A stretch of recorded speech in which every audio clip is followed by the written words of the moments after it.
सुप्रभात विद्यार्थी मित्रों, आज हम देखते हैं पाठ नंबर हिंदी का तीसरा, सफर का साथी और सिरदर्द। आप लोगों ने बहुत बार सफर किया होगा और अनुभव भी कर लिया होगा। सफर में कौन कौन से अनुभव अच्छे बुरे आते हैं, नए नए फ्रेंड्स भी साथी भी मिल जाते हैं। तो प्यारे बच्चे, आज हम लेखक रामनारायण उपाध्याय जी ने हमें ऐसे सर दर्द वाले जो साथी मिलते हैं उससे सावधानी से रहने का हमें संदेश दे दिया। प्रवास में हमें सावधानी बरतनी चाहिए।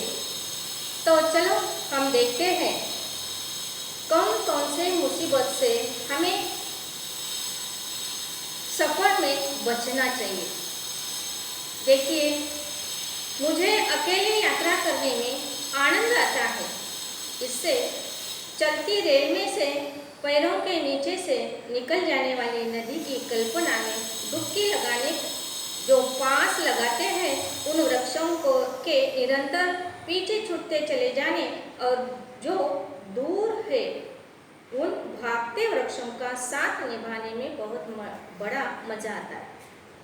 हम बस में या ट्रेन में बैठते हैं।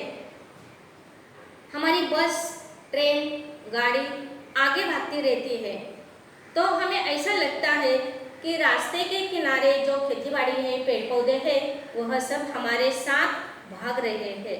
लेकिन आपको पता चला है कि हम भागते हैं और खेती, पेड़ पौधे जहाँ है वहाँ ही रहते हैं, उसको हम पीछे छोड़ के आगे चले जाते हैं। यात्रा में अगर कोई साथी मिल जाए तो ऐसा लगता है मानो वह मेरी निगाह चुरा रहा हो। मेरी खुशियों में बाधा लाने वाले कुछ लोग मिलते ही हैं। मैं किसकी ओर एकटक निहारता हूँ, किसे देखकर नाभों सिकोड़ता हूँ। देखिए, हमारे मनपसंद का साथी मिला तो हम उसके साथ अच्छी तरह से गपशप करते हम सफ़र आगे करते रहते हैं। अगर पसंद नहीं है तो हमारा नाक, मुंह, चेहरा टेढ़ा मेढ़ा करते हैं और उसके तरफ देखना छोड़ देते हैं, हम उसे टालने लगते हैं।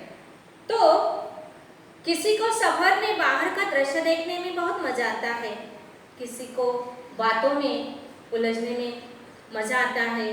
तो ऐसे करते करते हमारा सफर शुरू हो जाता है।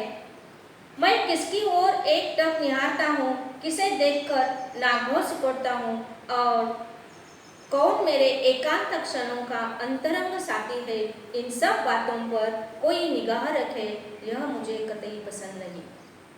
मैं दिल से बाहर का जो मनोरम दृश्य रहता है, मनपसंद का दृश्य रहता है, वह देखने में मैं मग्न हो जाता हूँ। तो उसके बीच में कोई आ गया, मुझे उन्होंने डिस्टर्ब कर दिया, मेरे साथ बात करने का प्रयास किया, तो मुझे बिल्कुल पसंद नहीं आता।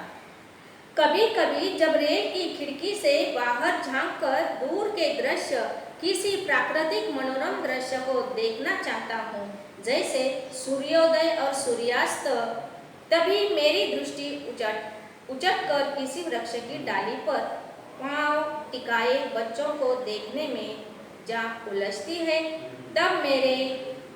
तब कैमरे के हिल जाने की तरह सारा दृश्य गायब हो जाता है। मैं इतना गौर से, ध्यान से बाहर का दृश्य, सूर्यास्त और सूर्योदय का दृश्य इतना बहुत अच्छा रहता है, वह देखने में इतना मैं मशगूल हो जाता हूँ कि वह बाहर का दृश्य देखते समय मुझे किसी ने अगर बीच में आके कुछ पूछा तो मुझे बहुत गुस्सा आ जाता है। मेरी नज़र वहाँ से हटी तो मुझे बहुत बुरा लगता है। आखिर मैं यह सोचता हूँ कि कभी कभी मेरी दृष्टि नदी के किनारे के सौंदर्य को निहारना चाहती है। सच में मैं बाहर का नदी के किनारे जो हरा भरा हुआ जो निसर्ग दृश्य है, प्राकृतिक सौंदर्य है, वह देखने में जब भी लगा रहता हूँ, तब भी मेरी नजर हटाने का किसी ने प्रयास किया तो इसी बीच जैसे आँख में कंकरी गिर जाए, आँख में कंकरी गिर जाएंगी, वैसे ऐसे रास्ते में पहाड़ी के आ जाने से सारा दृश्य मेरा चौपट हो जाता है। तो प्यारे बच्चे, यहाँ बाहर का दृश्य देखने में बहुत मज़ा आ जाती है और कभी सफ़र हम ज़्यादा करते हैं, यह हमें ध्यान में भी नहीं आता। कभी कभी मेरा मन उच्चाकाश में उड़ने वाले पक्षियों के साथ अनंत के ओर छोर नापना चाहता है।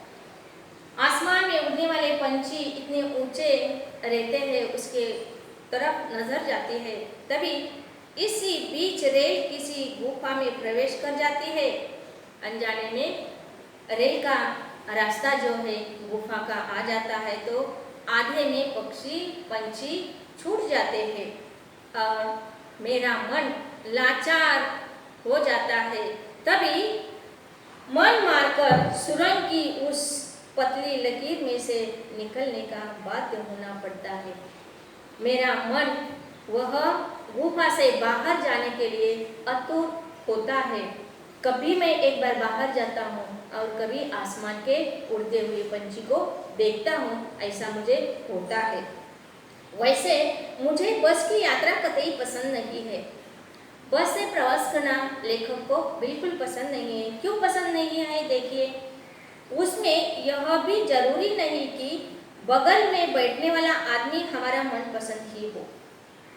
अपने साथ जो बैठने वाला आदमी है, इंसान है, वह मनपसंद वाला मिलेगा ऐसा नहीं है।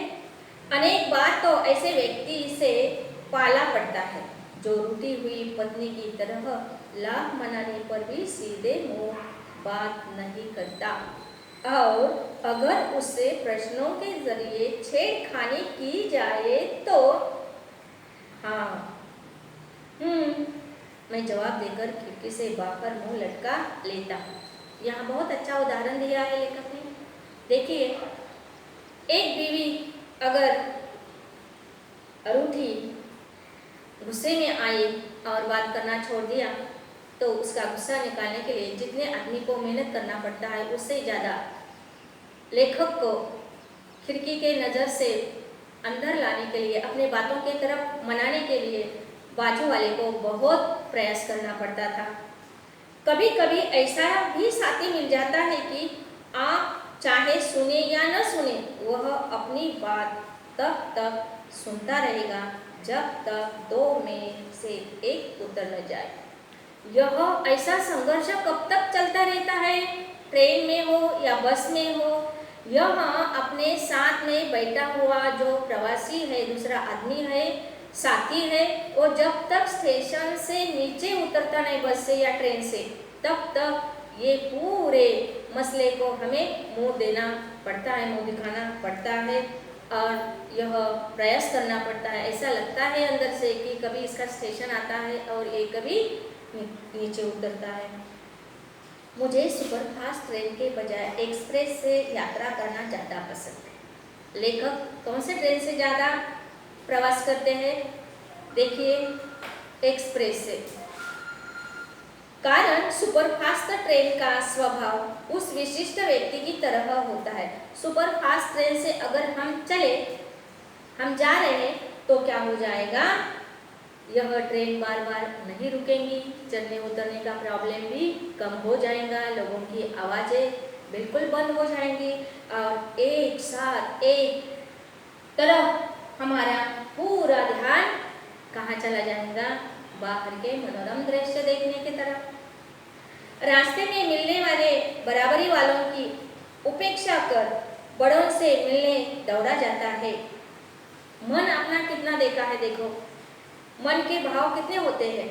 अगर अपने पास जो बैठा है मनपसंद नहीं है, वो अगर बीच में ऐसे बार बार सवाल पूछने लगा तो भी गुस्सा आता है।